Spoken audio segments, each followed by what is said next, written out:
I think a lot of people in our market are also looking at specific types of vitamins and minerals, a folate versus a folic acid and things like that. Could you speak on any of that? Yeah.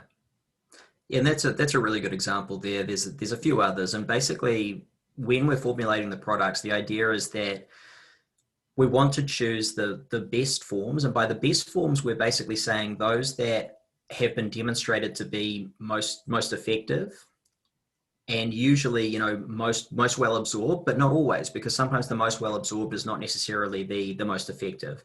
But we're looking at that pragmatically at the forms that are most effective, most well absorbed, and probably most importantly, that are the safest. Yeah. And so when you look at something like folate is a really good example.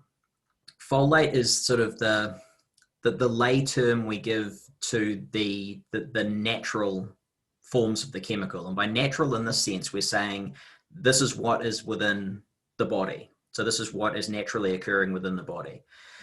And so, when we're talking about folate, we're talking about the form that's naturally within the body, the methylated form, as compared to what's usually used in supplements, which is a slightly different chemical called pteryl monoglutamate. Now, it's a folic acid, but it's not the same thing. So when people look at folate or folic acid, they'll often say, well, it's the same chemical. In this instance, it's not the same chemical. It's a slightly different chemical, and it has different applications within the body. There are some negatives associated with the synthetic form, pteryl monoglutamate, which people call folic acid. And so just because there is some risk there of potentially adverse effects, down the track, there might be some impact on immunity, fatigue, things like that. We figure you just go for the better form, which doesn't have those adverse effects and which is shown to be more effective. Similarly, with something like B12, we use the methylated form of B12. And the non-methylated form of B12 is probably okay, but the expert recommendation has still been that where possible, choose the methylated form. So, we're trying to go for the best form in every line item. And that's because there might be some adverse effects, or there might be less effective forms. And we figure if you can combine those, right? Let's say you're taking 10 less effective forms, the cumulative effect of that is going to be pretty big. Whereas if you're taking 10 of the more effective forms, the cumulative effect is much greater. And that goes beyond just, say, the form of vitamin B9, which is folate, or the form of vitamin B12. Sometimes it's subtly different within the particular category, like vitamin A. We use a combination of preformed vitamin A along with a range of mixed carotenoids.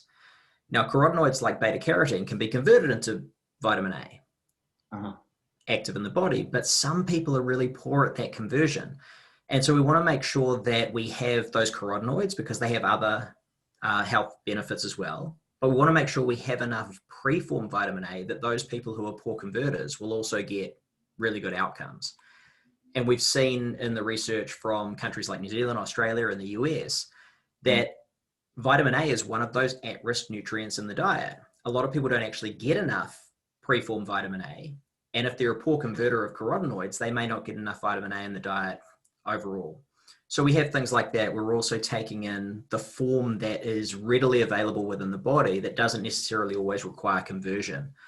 Or for some other things, like with the vitamin E content, most products will just have a chemical called alpha tocopherol, which is the main form of vitamin E.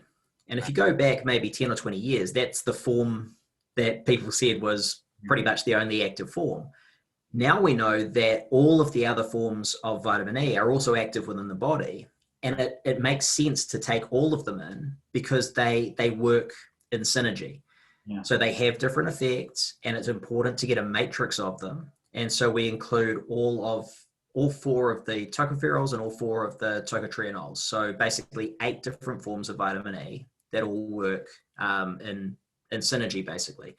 So at every line item, we're trying to find that form or forms that mimic what we get from the diet, or that mimic what's naturally occurring in the body, and that have the best efficacy and safety profile that we can see at the time based on the research.